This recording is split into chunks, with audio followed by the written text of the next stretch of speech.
Good morning everybody, कैसे हो आप।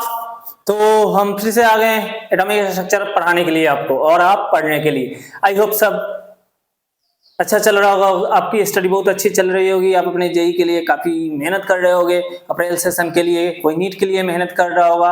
तो best of luck for your hard work. Okay, तो हम एटॉमिक स्ट्रक्चर में कल हमने इफेक्टिव करंट तक पढ़ लिया था। बोर्ड्स ने जो मॉडल दिया था, बोर्ड्स ने जो पोस्टुलेट दिया था, उस पोस्टुलेट के आधार पे हमने कहां तक radius, velocity, angular speed, okay, time period, frequency, effective current calculate कर दे रहा है कि कर लिए थे। तो हम थोड़ा सा वैल्यू लिख देते हैं। रेडियस का फार्मूला आया था, रेडियस का फार्मूला था दोस्तों अपना, रेडियस बराबर था अपना r equal to H square, okay, H square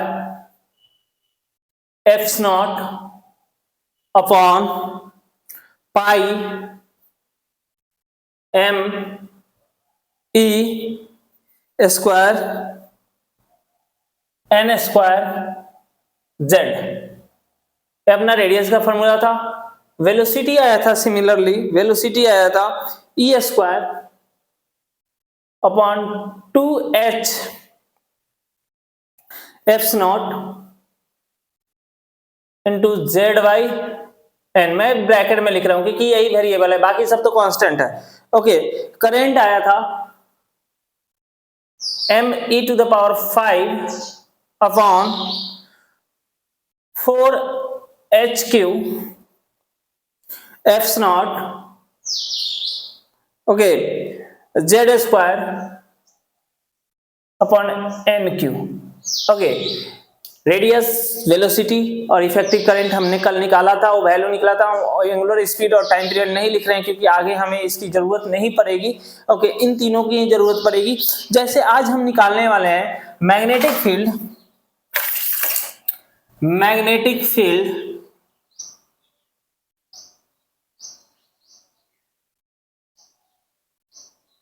due to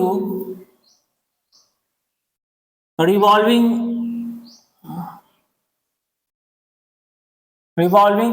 electron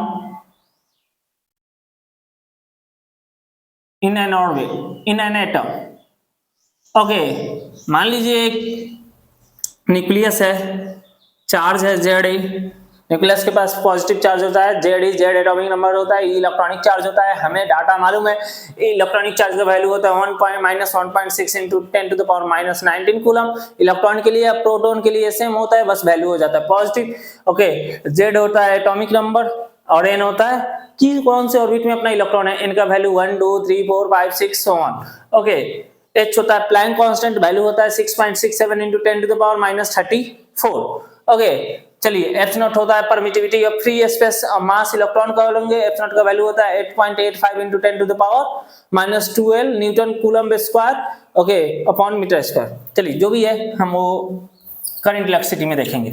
okay, एक इलेक्ट्रॉन है, इसके चारों तरफ रिवॉल्व कर रहा है। ओके, चारों तरफ रिवॉल्व कर रहा है तो करंट बनाएगा।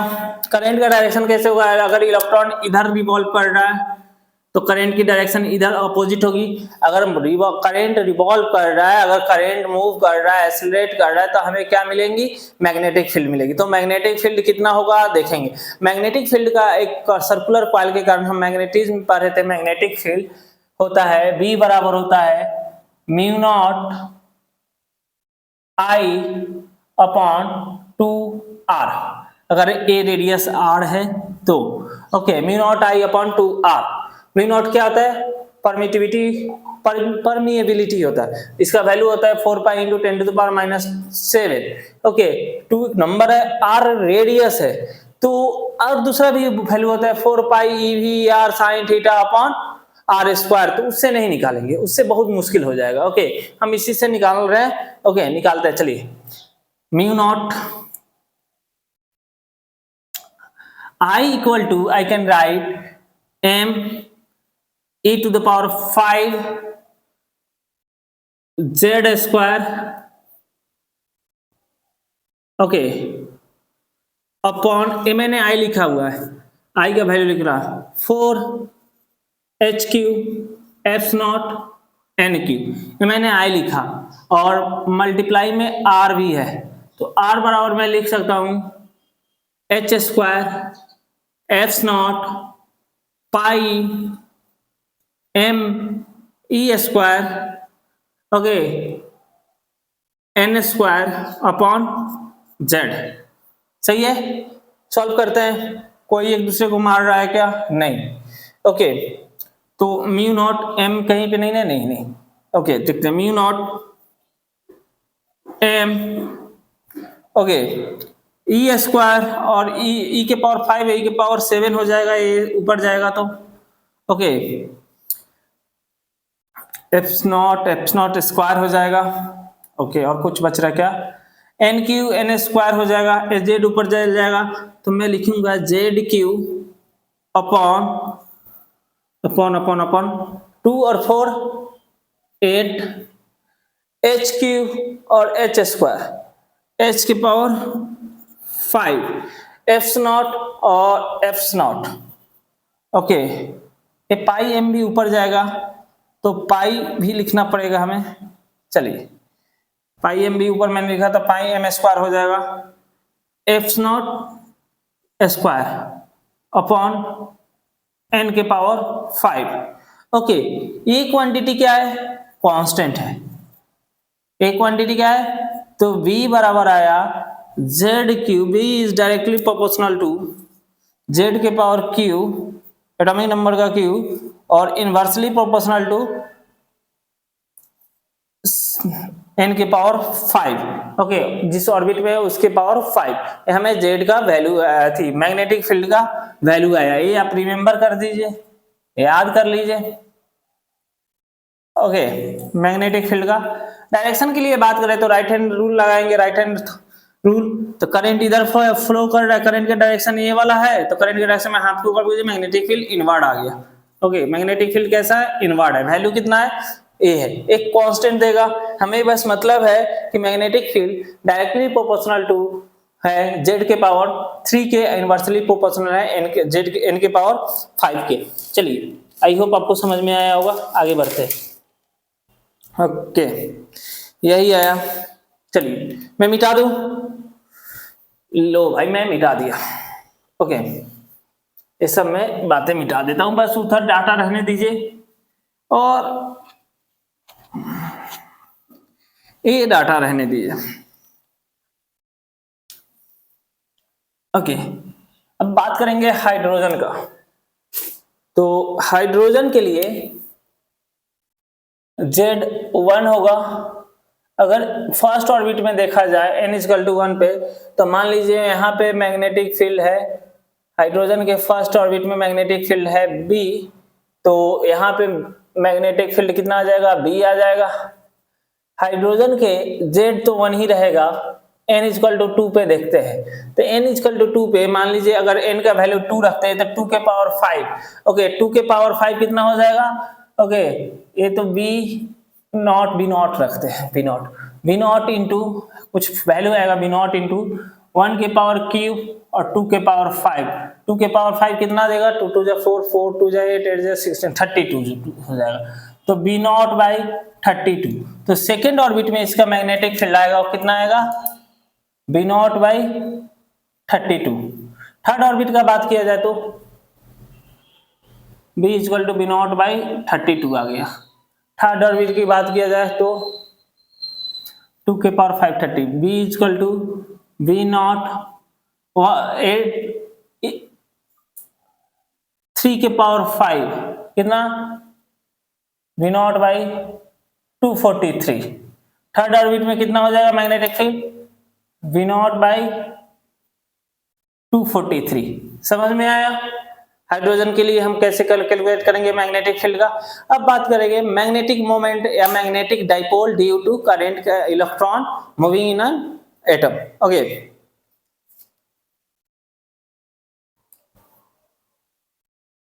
आगे बढ़ा जाए।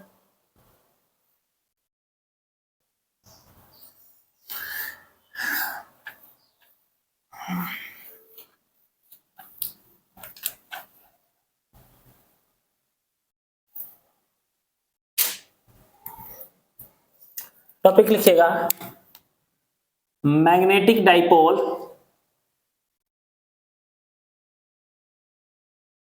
m से डिनोट किया जाता है, वेक्टर क्वांटिटी होता है कैपिटल M से, due to revolving electron. Okay, मान लीजिए न्यूक्लियस है, इलेक्ट्रॉन है जो चारों तरफ रिवॉल्व कर रहा है।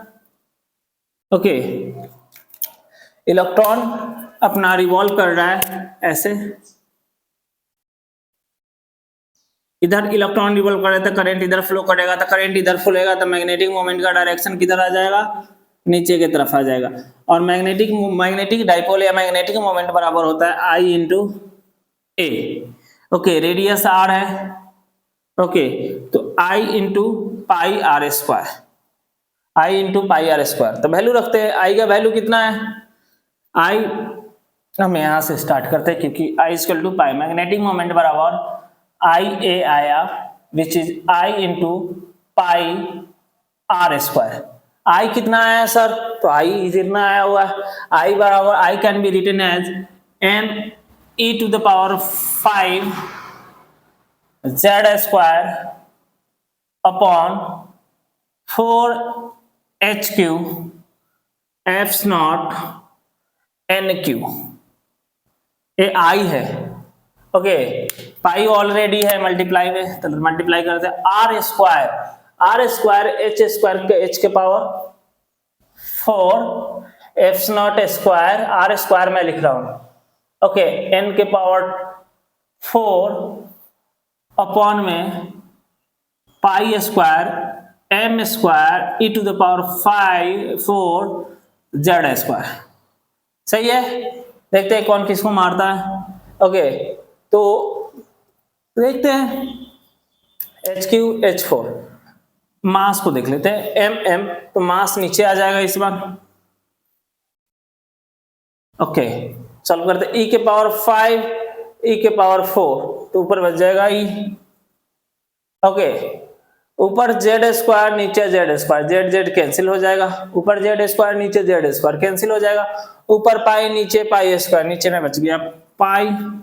ओके, इंटू 4 भी है, 4 को नहीं छोड़ सकते हो आप। एच क्यू एच के पावर 4, तो ऊपर में बच जाएगा केवल एच। ओके, एफ नॉट तो ऊपर भी बच जाएगा एफ नॉट। ओके, पाई पाई का भी हो गया, एच का भी हो गया, एच का हो गया, मास भी कर दिया मैंने, अब बच गया एन के पावर 4 एन के पावर 3, तो सिंपली एन। ओके, तो मैग्नेटिक मोमेंट आया अपना, मैग्नेटिक मोमेंट आया अपना ई एच एफ नॉट, हाँ सही है, magnetic moment E H N upon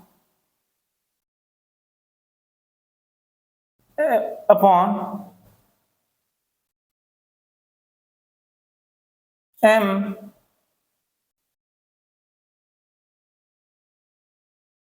four M pi F naught. Okay, ये मैग्नेटिक मोमेंट आया अपना, सही है ना। ई के पावर,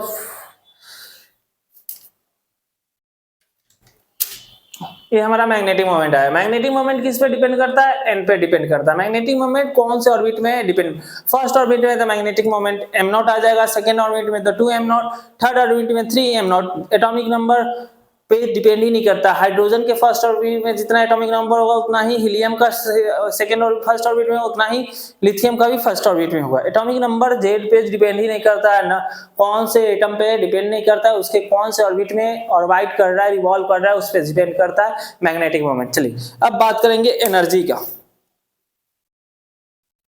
आई होप आप सबने समझ लिया होगा। ओके, मे भी कुछ मिस्टेक्स होगा। ओके, इट्स नॉट आई बराबर आई, हाँ चलिए सही है। डाटा पे मत जाइए, बस जेड और एन पे देखिए, जेड एटॉमिक नंबर और कौन से ऑर्बिट में है, नंबर विच ऑर्बिट में है वो देखिए। ओके, अब एनर्जी की बात करेंगे। दो तरह की एनर्जी होती है, काइनेटिक एनर्जी और पोटेंशियल एनर्जी, और दोनों को ऐड कर देंगे तो टोटल एनर्जी मिल जाएगा। तो kinetic energy of revolving electron, kinetic energy of revolving electron,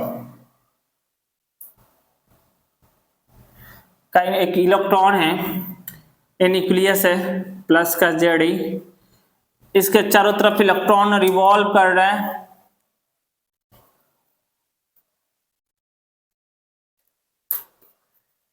r distance पे इलेक्ट्रॉन है, r रेडियस है, इसके चारों तरफ ये रिवॉल्व कर रहा है v वेलोसिटी से।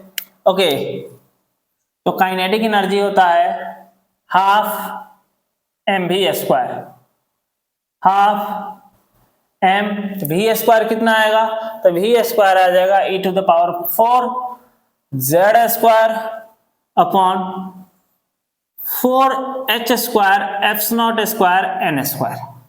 ओके, तो kinetic energy can be seen, kinetic energy can be written as m e to the power 4 upon 8h square F naught square into z square by n square. Okay, kinetic energy यही है। Okay, अब देखिए इन सब का value अगर रखिएगा तो इनका वैल्यू आता है 13.6 इलेक्ट्रॉन वोल्ट। अगर ऐसा ही में लीजिएगा 13.6 electron volt Z square upon N square. Z क्या होता है एटॉमिक नंबर, एन क्या होता है कौन सा ऑर्बिट में ऑर्बिट कर रहा है। ओके, फर्स्ट ऑर्बिट के लिए एन का वैल्यू 1, सेकंड ऑर्बिट के लिए एन का वैल्यू 2, थर्ड के लिए 3, फोर्थ के लिए 4, हाइड्रोजन के लिए Z1, हीलियम के लिए Z2, लिथियम के लिए Z3।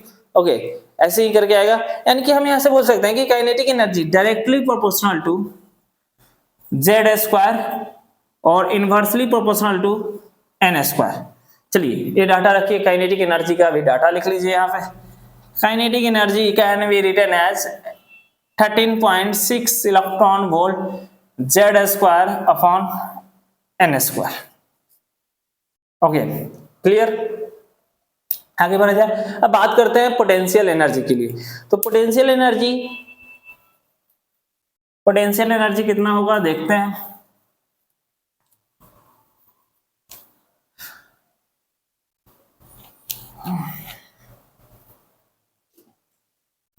पोटेंशियल एनर्जी, तो पोटेंशियल एनर्जी किसके कारण होगा, तो कंजर्वेटिव फोर्स के कारण होगा। इसके ऊपर कौन सा एक conservative, only one conservative force लग रहा है, जो कौन सा है, कूलम्बिक फोर्स। तो पोटेंशियल एनर्जी कितना रखा जाएगा होता है, हम potential energy electrostatic potential energy बढ़े k q1 q2 by r। Okay, यही पढ़े तो k q1 q2 by r का वैल्यू रख देते हैं, कोई बात नहीं, हमें तो आती है भाई। और माइनस होता है, माइनस का 1 अपॉन k का value 4 pi F not, k होता है कूलम्ब्स कांस्टेंट। ओके, q1 कितना है Ze, q2 कितना है E है इलेक्ट्रॉन है, upon k q1 q2 by r। Okay, तो here can be written 1 upon 4 pi F naught Z E square, r can be written as h square F naught n square pi m e square z ऊपर चला जाएगा तो हो जाएगा e square e के power 4 हो जाएगा pi m e to the power 4। Okay, e to the power 4 upon 4 pi, pi भी कैंसिल हो जाएगा। ओके, बचेगा m e square z square upon 4 F naught भी cancel, f naught square h square upon n square. Okay, potential energy. Okay, अब देखिएगा हम इसको बोल सकते हैं माइनस का 13.6 का डबल। अरे इसका काइनेटिक एनर्जी में 1/8 था ना, तो यहाँ पे बोल सकते हैं 2 से मल्टीप्लाई कर दिए होंगे, 2 से डिवाइड कर दिए होंगे, इसको मैं बोल सकता हूँ potential energy is minus 2 times of mod of plus 2 times of kinetic energy. Potential energy can be directly proportional to Z square by N square आया, वही है, और इसका वैल्यू था 13.6, तो इसको मल्टीप्लाई कीजिएगा तो 27.2 तो इस क्वांटिटी का वैल्यू कितना आया, इस क्वांटिटी का वैल्यू आया माइनस का 27.2 Z square by N square. Okay, Z square by N square. Potential energy कितना आया, माइनस 27.2 13 हाँ 27.2 Z square by N square. Okay, अब बात करते हैं टोटल एनर्जी का। टोटल एनर्जी का, अच्छा एक बात बताइए, जैसे जैसे n का वैल्यू बढ़ाते जा रहे हैं काइनेटिक एनर्जी घटेगा, क्योंकि जैसे जैसे दूर जाएगा वेलोसिटी कम होगा तो काइनेटिक एनर्जी जाहिर सी बात है कम होगा। चलिए अब बात करेंगे टोटल एनर्जी का।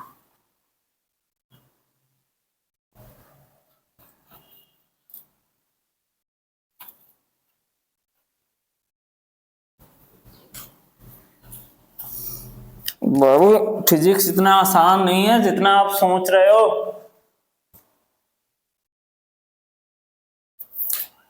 टोटल एनर्जी,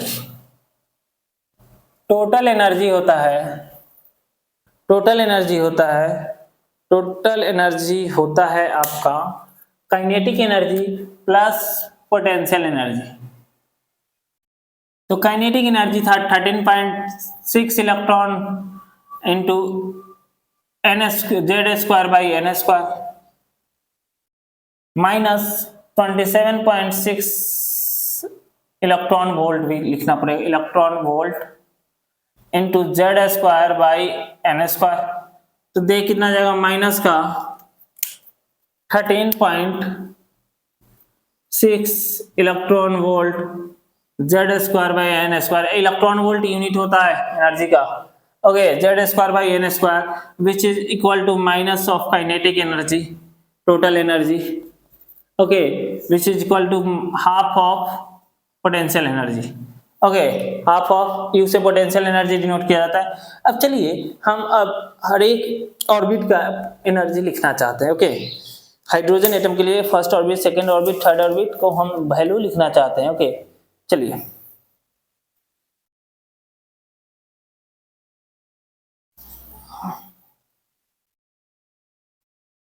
टोटल एनर्जी भी लिख देंगे, यहाँ पे सारा लिख देना है अपने को।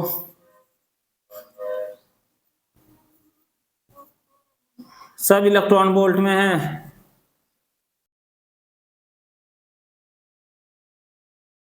ओके, सारे इलेक्ट्रॉन वोल्ट में है हाइड्रोजन के लिए। For hydrogen Z equal to 1, N equal to 1, तो आपका एनर्जी कितना आ जाएगा, E1 कितना आ जाएगा, E1 आ गया आपका, E1 आ गया माइनस का 13.6 electron volt. 13.6 1 square by 1 square which is 13.6 electron volt. Okay, Z equal to 2, hydrogen के लिए ही करेंगे, Z equal to 2, N equal to 2, okay, Z equal to 1 hydrogen के एलिमेंट नंबर 1, तो E2 हो जाएगा अपना माइनस 13.6 इंटू एन स्क्वायर है ना, Z square 1 square by 2 square.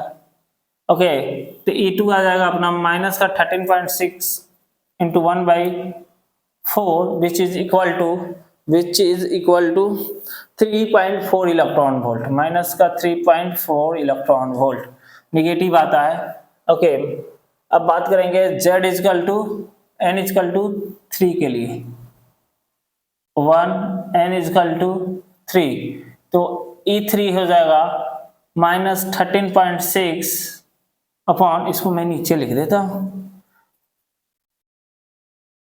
E3 आ जाएगा 1 square Z square by N square कितना है, ओके 3 स्क्वायर, तो कितना दे देगा E3 जाएगा माइनस का 13.6 अपॉन 9, कितना देता है 13.6 upon 9, 1.5 electron volt, 1.5 electron volt.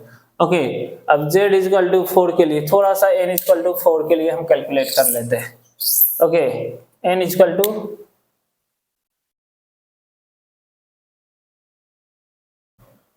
E4 कितना हो जाएगा minus 13.6 into 1 square upon 4 square which is E4 आ जाएगा, रफली आ जाएगा आपका, रफली इसका वैल्यू हो जाएगा 0.85 इलेक्ट्रॉन वोल्ट।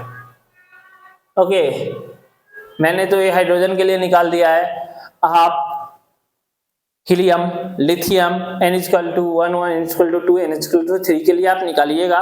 ओके, हीलियम के लिए क्या कीजिएगा, बेसिकली 4 से सबको मल्टीप्लाई कर दीजिएगा तो आ जाएगा। अच्छा, n=इंफिनिटी पे कितना होगा, तो n=इंफिनिटी पे E=0 हो जाएगा। इंफिनिटी पे एनर्जी कितना हो जाता है, टोटल एनर्जी इलेक्ट्रॉन का जो रिवॉल्व करता है वो 0 हो जाता है। तो थैंक्स फॉर वाचिंग। आज ही अभी हम इस लेक्चर को खत्म करते हैं। नेक्स्ट लेक्चर में हम आगे बोर्स मॉडल पे हम लोग रीड कांस्टेंट है सब कैलकुलेट करना सीखेंगे। तो फिलहाल के लिए इतना ही। आई होप आपको समझ में आया होगा। यही था बोर के द्वारा कैलकुलेट किया हुआ सारा वैल्यू आपको मैंने radius, speed, angular speed, time period, frequency, effective current, magnetic field, magnetic moment, kinetic energy, potential energy, total energy calculate कराना सिखा दिया। ओके, नेक्स्ट लेक्चर में हम आगे इसको कंटिन्यू रखेंगे। तो फिलहाल के लिए thank you and have a nice day.